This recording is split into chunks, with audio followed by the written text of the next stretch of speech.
15th finance commission కింద ఈరోజు మనకి 1000 crores ఆంధ్రప్రదేశ్కి రిలీజ్ చేయడం జరిగింది.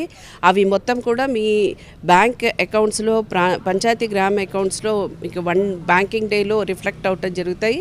అందరు సర్పంచులకి నా విన్నపం ఏంటంటే మీకు ఆల్రెడీ ఉన్న నిల్వలు అయిపోయినట్లయితే ప్రాబ్లం లేదు, లేనట్లయితే కనుక త్వరితగతంగా అవి ముగించుకొని జీపీడీపీ ప్లాన్స్ ట్రైనింగ్ ఇవ్వడం జరిగింది. దాన్ని అనుగుణంగా మీరు పథకాలని రచన చేసుకొని దానికి ఈ వచ్చిన ఫండ్ని ఫర్దర్ యూటిలైజేషన్ ఎలా చేయాలో దానికి తగ్గట్టుగా వర్క్స్ బిల్స్ కానియచ్చు, పవర్ బిల్స్ కానియచ్చు, లేదంటే మీరు టేకప్ చేసిన ఇతర కార్యక్రమాల బిల్స్ కానివ్వచ్చు, త్వరగా మీరు డ్రా చేసుకోవడం జరిగితే కనుక, ఇది ఖర్చు పెట్టడం జరిగితే కనుక మరి ఇంకొక మారు 1000 crores మనం మార్చి లోపల తెచ్చుకోగలుగుతాము.